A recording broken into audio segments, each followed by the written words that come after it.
Hello दोस्तों, स्वागत है आपके अपने यूट्यूब चैनल सरल सॉल्यूशन पर। तो मैं जयकेश यादव एक बार फिर से आपका स्वागत कर दे रहा हूँ यूट्यूब चैनल अपने सरल सॉल्यूशन पर। तो आज देखिए, आज की जो टॉपिक है बहुत ही इम्पोर्टेंट टॉपिक है। और हम लोग देखिए, पहला देखिए एम आपका होना चाहिए 2023 का जो एग्ज़ाम आने वाला, ठीक ना, 12th का 2023 का एग्ज़ाम, ये आप हमारा क्या है, लक्ष्य है, ठीक, एम है। और इसमें वेरी वेरी इंपॉर्टेंट क्वेश्चन रोज़ रोज़ आपको अभिक्रियाएँ कराए जा रहे हैं, ठीक ना। मैं आपको एक प्रैक्टिस सेट करा दिया हूँ। प्रैक्टिस सेट का मतलब अनसॉल्व्ड पेपर जो होता है 2022 का जो अनसॉल्व पेपर एक था, उसको मैं हल करा कर वीडियो डाल चुका हूँ। उस पर आप जाकर प्लेलिस्ट में जाकर देखिए, चाहे वीडियो में जाकर देखिए, चाहे चैनल पर जाकर देखिए, लेकिन उसको देख लीजिएगा, ठीक ना, जरूर देख लीजिएगा, क्योंकि आपके लिए वो बहुत ही इंपॉर्टेंट है, ठीक। तो आइए आज हम लोग वेरी वेरी इंपॉर्टेंट टॉपिक लेकर आए हैं, एल्डोल संघनन। कौन सा संघनन? एल्डोल संघनन, ठीक ना। तो एल्डोल संघनन क्या होता है? देखिए, एल्डोल संघनन में ज़्यादा कुछ नहीं होता है। यहाँ पर देखिए क्या है कि अल्फा हाइड्रोजन, क्या कहा है? अल्फा हाइड्रोजन, ठीक ना। अल्फा हाइड्रोजन देखिए इस प्रकार से हम दर्शा दिए, अभी बताएंगे अल्फा हाइड्रोजन क्या होता है, बीटा हाइड्रोजन क्या होता है, ठीक। अल्फा हाइड्रोजन युक्त यानी कि जिसमें अल्फा हाइड्रोजन हो, ठीक ना, मुक्त रहता तो अल्फा हाइड्रोजन न हो, ठीक। अल्फा हाइड्रोजन युक्त एल्डिहाइड या कीटोन तनुछार 10%, तनुछार का मतलब 10% NaOH जिसमें हो, ठीक ना। तनुछार 10% NaOH की उपस्थिति में आपस में, यानी कि एल्डिहाइड तो एल्डिहाइड में रिएक्शन करेगा, ठीक ना, आपस में क्रिया करके क्रमशः बीटा हाइड्रोक्सी एल्डिहाइड या बीटा हाइड्रोक्सी कीटोन बनाते एल्डोल संघनन कहलाते हैं, ठीक ना। अब देखिए एक चीज़ मैं बताऊं, ये दोनों आपस में ही रिएक्शन करेंगे। जैसे अगर एल्डिहाइड आप ले हैं तो दोनों एल्डिहाइड ही होना चाहिए, अगर आप कीटोन ले रहे हैं तो दोनों कीटोन ही लेना चाहिए, ठीक ना। तो एल्डिहाइड से रिएक्शन करेगा और क्या बनाएगा? बीटा हाइड्रोक्सी एल्डिहाइड बनाएगा, ठीक। अगर कीटोन से रिएक्शन करेगा तो भी बीटा हाइड्रोक्सी कीटोन बनेगा, ठीक ना। तो यहाँ पर मैं एग्जाम्पल के थ्रू आपको समझाने की कोशिश करूँगा। तो यहाँ पर देखिए एग्जाम्पल मैं ले रहा हूँ। यहाँ पर देखिए, ये देखिए आपका CH3 और ये C डबल बॉन्ड O और H, ये देखिए CHO, ठीक ना। CHO जिसमें लगा होता है उसको हम क्या बोलते हैं? एल्डिहाइड। तो ये CH3 CHO लगा है, एल्डिहाइड हो गया। प्लस एक और CH3 ले लेते हैं, CH3 CHO, इस प्रकार से ले लेते हैं, ठीक ना। अब ये देखिए रिएक्शन करा रहे हैं कितने में? 10% NaOH क्षार में उपस्थिति में, ठीक ना। 10% NaOH की उपस्थिति में हम करा रहे हैं क्षारीय विलयन में, ठीक। अब देखिए बनेगा क्या? ये आपका बनता है बीटा हाइड्रोक्सी एल्डिहाइड। तो यहाँ पर देखिए बीटा पर, यहाँ पर देखिए CH3 हो जाएगा, CHO हो जाएगा, यहाँ पर C और देखिए यहाँ पर हो जाएगा आपका ये C और यहाँ पर C और यहाँ पर देखिए कितना H है, यहाँ पर अल्फा हाइड्रोजन बीटा हाइड्रोक्सी बन गया।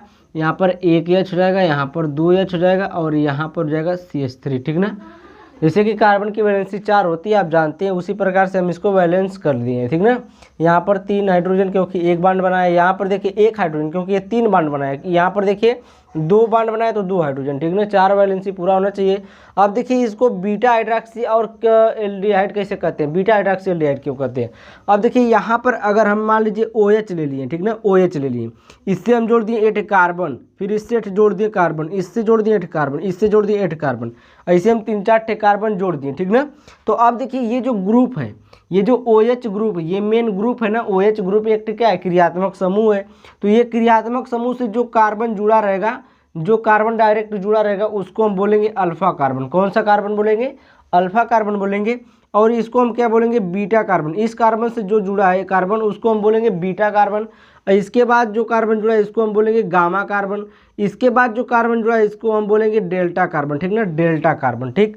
उसी प्रकार से इसमें देखिए ये वाला तो ग्रुप है, यहाँ से यहाँ तक ये क्या है? एक ठे पूरा ग्रुप है, ठीक। ये ग्रुप का नाम है एल्डिहाइड ग्रुप है। अब इसमें डायरेक्ट एक कार्बन यहाँ पर जुड़ा है, तो इस कार्बन का नाम हो गया अल्फा कार्बन और इस कार्बन का नाम हो गया बीटा कार्बन। जो अल्फा वाले से जुड़ा है वो बीटा कार्बन और जो बीटा वाले से जुड़ा है उसको हम क्या कहेंगे? गामा कार्बन कहेंगे, ठीक ना, गामा कार्बन। तो गामा कार्बन कहेंगे और जो बीटा पर जो हाइड्रोजन रहेगा उसको हम बोलेंगे बीटा हाइड्रोजन और अल्फा कार्बन पर जो हाइड्रोजन रहेगा उसको हम बोलेंगे अल्फा हाइड्रोजन। गामा कार्बन पर जो हाइड्रोजन रहेगा उसको हम बोलेंगे गामा हाइड्रोजन, ठीक ना। तो यहाँ पर देखिए अल्फा बीटा, बीटा पर हाइड्रॉक्सी आया तो इसको बोलेंगे बीटा हाइड्रॉक्सी एल्डिहाइड, क्या बोलेंगे, बीटा हाइड्रॉक्सी एल्डिहाइड, ठीक ना। तो आप देखिए कीटोन से रिएक्शन करा दे रहे हैं, कीटोन से। तो यहाँ पर देखिए CH3CO, ठीक ना, एक कीटोन हो गया, प्लस एक और ले रहे हैं CH3CO और CH3, ये हो गया। और यही प्रेजेंस में रहेगा 10% NaOH, यही प्रेजेंस में आपके 10% NaOH, ठीक ना। ये भी क्या करेगा, बीटा हाइड्रॉक्सी पर आपका ये बन जाएगा, ठीक ना। तो यहाँ पर देखिए, ये देखिए CH3 है और यहाँ पर देखिए CO है और यहाँ पर अल्फा कार्बन, ये हो गया बीटा कार्बन, और इस पर आपका OH रहेगा और यहाँ पर देखिए CH2 और यहाँ पर CH3 और यहाँ पर एक CH3, ठीक ना। तो ये देखिए आपका बना ये क्या, बीटा हाइड्रॉक्सी कीटोन बना, ठीक ना। इसमें देखिए क्या है, यहाँ पर देखिए कीटो ग्रुप है, कीटो ग्रुप यानी कीटोन ग्रुप है, और कीटोन ग्रुप में देखिए ये अल्फा कार्बन है, अल्फा कार्बन पर जो हाइड्रोजन होता है उसको अल्फा हाइड्रोजन बोलते हैं। फिर देखिए ये बीटा हाइड्रोजन है, बीटा कार्बन पर जो हाइड्रोजन होता है उसको बीटा हाइड्रोजन बोलते हैं, ठीक ना।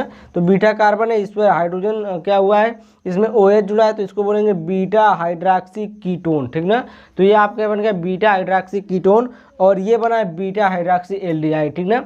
ये आपका एल्डोल संघनन कहलाता है, ठीक। तो एल्डोल संघनन आपको, मुझे आशा नहीं पूरा विश्वास है कि आपको एल्डोल संघनन पूरा समझ में आ गया होगा, ठीक ना। ये परीक्षा के लिए बहुत ही इंपॉर्टेंट है, इसको आप छोड़िएगा मत, पूरा याद कर लीजिएगा बढ़िया से, ठीक ना।